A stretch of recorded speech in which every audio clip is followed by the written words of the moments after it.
ശ്രീനാരായണ ഗുരുവിൻ്റെ ജീവിതത്തിലെ ഏറ്റവും പ്രധാനപ്പെട്ട സഞ്ചാരങ്ങളുടെ രണ്ടാം ഘട്ടത്തിലേക്ക് നമ്മൾ പ്രവേശിക്കുകയാണല്ലോ.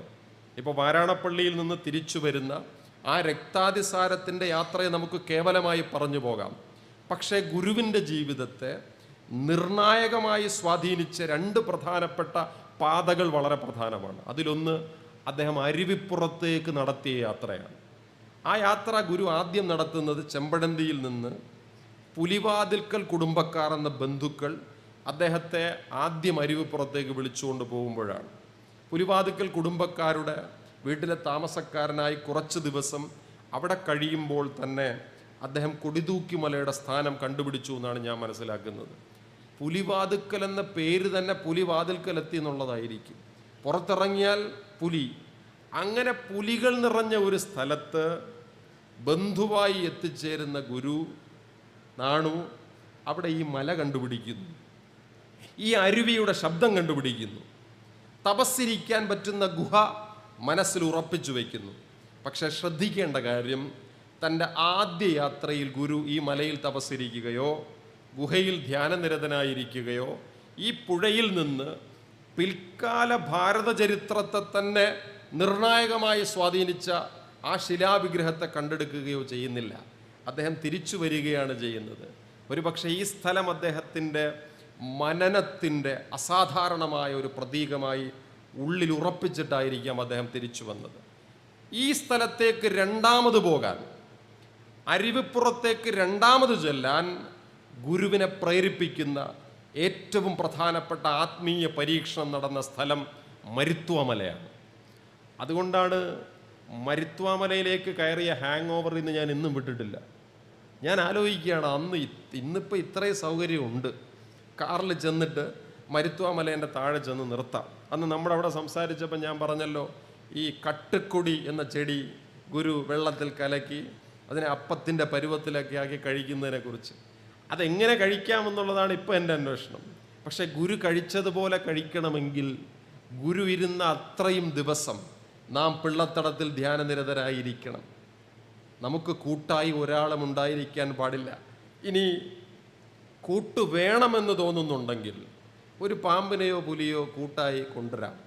അത് നമ്മൾ പാമ്പിനോട് റിക്വസ്റ്റ് ചെയ്യണം, പാമ്പേ ഗുരുവിന് നീ കൂട്ടായിരുന്നത് പോലെ ഒരു കൂട്ട് തരാമോ? ഏകാന്തമായി അവിടെ ഇരിക്കണം.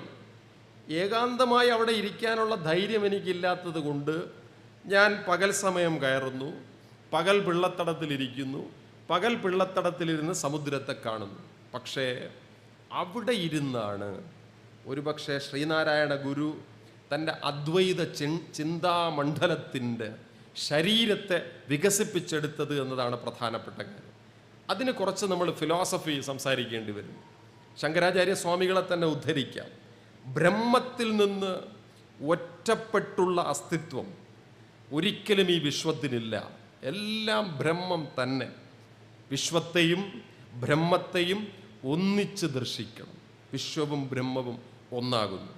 ഇതാണ് സമ്യക്കായ വിശ്വദർശനം.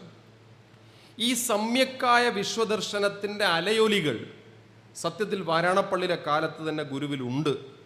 അതുകൊണ്ടാണ് വാസുദേവാഷ്ടകത്തെ ഇവിടെ ചൊല്ലി സമ്മാനം കിട്ടാതെ ഞാൻ തിരിച്ചു പോയതിനെക്കുറിച്ച് ഞാൻ പറഞ്ഞിട്ടുണ്ടല്ലോ. ഇവിടെ വന്ന് എനിക്ക് സമ്മാനം തന്നില്ല.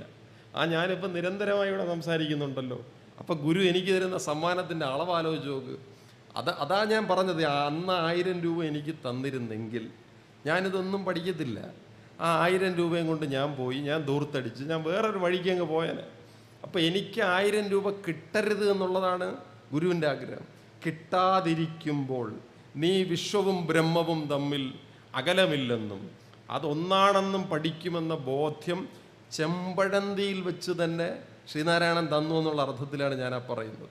ഈ സെപ്പറേറ്റ് എക്സിസ്റ്റൻസ് ഇല്ല, ഇത് പലതും പലതല്ല. ഇതാണ് സമ്യക്കായ വിശ്വദർശനം, യഥാർത്ഥമായ അദ്വൈത ദർശനം. പക്ഷെ ഇത് പറഞ്ഞ ശങ്കരാചാര്യർക്ക് ഈ അദ്വൈത ദർശനത്തെ പ്രാക്ടിക്കലാക്കാൻ പറ്റിയില്ല. അദ്ദേഹം ഇതും പറഞ്ഞ് പുറത്തിറങ്ങിയിട്ട് ജാതിക്ക് വേണ്ടി വാദിച്ചു എന്നുള്ളതാണല്ലോ ശങ്കരാചാര്യ സ്വാമികളോടുള്ള ആക്ഷേപം. അങ്ങനെ അല്ല എന്നും പറയപ്പെടുന്നുണ്ട്. പക്ഷെ ശ്രീനാരായണൻ്റെ പ്രത്യേകത, അദ്ദേഹം വാദിച്ചതിനു വേണ്ടി ജീവിച്ചു, ജീവിതത്തിൽ അത് കാട്ടിത്തന്നു. ഭേദബുദ്ധിയില്ല എന്ന് അദ്ദേഹം ജീവിതം കൊണ്ടും ദർശനം കൊണ്ടും നമുക്ക് മുന്നിൽ വ്യാഖ്യാനിച്ചു തന്നു. ഈ ബോധത്തിൻ്റെ അവസ്ഥയിൽ ബ്രഹ്മ ആത്മ ഐക്യം, ജീവാത്മ പരമാത്മ ഐക്യം മനുഷ്യർ അനുഭവിക്കും. അതനുഭവിച്ചതുകൊണ്ടാണ് ഗുരു ദൈവദശകത്തിൽ നീ സത്യം ജ്ഞാനം ആനന്ദം എന്നെഴുതിയത്. ആ നീ സത്യം ജ്ഞാനം ആനന്ദം എന്ന വരി ചൊല്ലുമ്പോൾ, ദൈവദശകം ചൊല്ലുമ്പോൾ നമുക്ക് ആനന്ദം കിട്ടുന്നുണ്ടെങ്കിൽ അതിൻ്റെ അർത്ഥം ഗുരുവിൻ്റെ അദ്വൈതം സാക്ഷാത്കരിക്കപ്പെട്ട ഭേദബുദ്ധിയില്ലാത്ത ബ്രഹ്മ ജീവ ലോക ഐക്യത്തിൻ്റെ ഏറ്റവും പ്രധാനപ്പെട്ട ഒരു സമ്യക് ദർശനമാണെന്നാണ്. ഈ ദർശനം, ഈ ആനന്ദം ശ്രീനാരായണൻ മരുത്വാമലയിൽ നിന്ന് നേടുകയുണ്ടായി. ഒരുപക്ഷേ ആ നേടലിൻ്റെ തത്വത്തെ നാം കുറെ കൂടി വിശദമായി മനസ്സിലാക്കുന്ന ആത്മോപദേശ ശതകത്തിലെ ശ്ലോകങ്ങളിൽ നിന്നായിരിക്കും. വിശേഷിച്ചും അതിൻ്റെ 38-ാമത്തെ വരികൾ നോക്കൂ.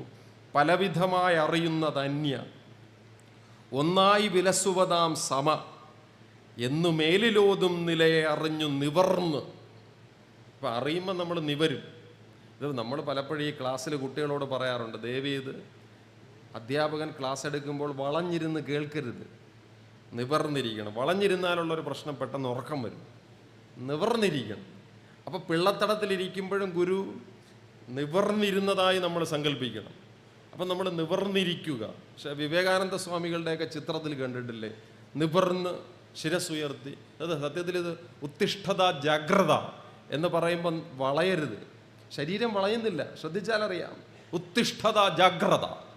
ഈ തല മുകളിലേക്ക് പോകുന്ന ദാർശനികന്റെ പ്രഭാവം തിരിച്ചറിയാൻ ഒരു പക്ഷിയെ നോക്കിയാൽ മതി. ഏത് പക്ഷിയും കൊമ്പിലിരിക്കുന്നത് തല ഇങ്ങനെ ഉയർത്തിയിട്ടല്ല. ഇത് ഒരു ദാർശനിക പ്രതിഭയുടെ ശിരസ്സുയർത്തിരിക്കുന്നത് മാതിരി നിവർന്നിരുന്ന് സാമ്യമേലും കലയിലലിഞ്ഞു കലർന്നിരുന്നിടേണം. നിവർന്ന് എല്ലാം ഒന്നാണെന്നറിയുന്ന ആ അത്യസാധാരണമായ ഒരു സൗന്ദര്യത്തിൻ്റെ കലാലോകത്തിൽ നമ്മൾ ഇരിക്കണം. ഒരു പക്ഷേ ആത്മോപദേശ ശതകത്തിലെ പല ശ്ലോകങ്ങളിൽ മരുത്വാമലയുടെ മുകളിലിരുന്ന്, താഴെ നിന്ന്, അല്ലെങ്കിൽ അതിൻ്റെ ഇടയിലിരുന്ന്, ആ ജലപാതകളിലിരുന്ന്, കട്ടുക്കൊടിക്കടുത്തിരുന്ന് അനുഭവിച്ചതായി കരുതാവുന്ന വരികൾ ഒരുപാടുണ്ട്. മലരടി രണ്ടിലുമിട്ട പൂഞ്ചിലങ്ക കുലകൾ കൊരുത്ത് കളിച്ചിടുന്ന നേരം, ശിവശതകത്തിലൊരു വരിയാണ്. കിലുകിലയെന്നു കിലുങ്ങിടും ചിലമ്പിന്നൊലി, ചെവി രണ്ടിലും എന്നു കേൾക്കുമീ ഞാൻ. ഇന്ന് നിവർന്നിരുന്ന് ശിവനടനം കാണുകയാണ്. ഈ ശ്ലോകത്തിൻ്റെ ഒരു പ്രത്യേകതയുണ്ട് കേട്ടോ. ശിവശതകത്തിലെ ഈ 17-ാമത്തെ ശ്ലോകത്തിനൊരു പ്രത്യേകതയുണ്ട്. മലരടി രണ്ടിലുമിട്ട പൂഞ്ചിലങ്ക കുലകൾ. അപ്പോൾ ഭഗവാന്റെ കാലിൽ ചിലങ്കകൾ ഇട്ടിരിക്കുകയാണ്. കൊരുത്തു കളിച്ചിടുന്ന നേരം, അത് രണ്ടിലുമിട്ട ചിലങ്ക കൊരുക്കുന്നതിനെ കുറിച്ചാണ് പറയുക. സാധാരണ നമ്മൾ രണ്ട് കാലിലും ചിലങ്ക എങ്ങനെ കൊരുക്കും? ഈ രണ്ട് കാലിലെയും ചിലങ്ക കൊരുക്കണമെങ്കിൽ ഈ രണ്ട് കാലും ഒരു കാലായിത്തീരുന്ന അവസ്ഥയിൽ എത്തിച്ചേരണം.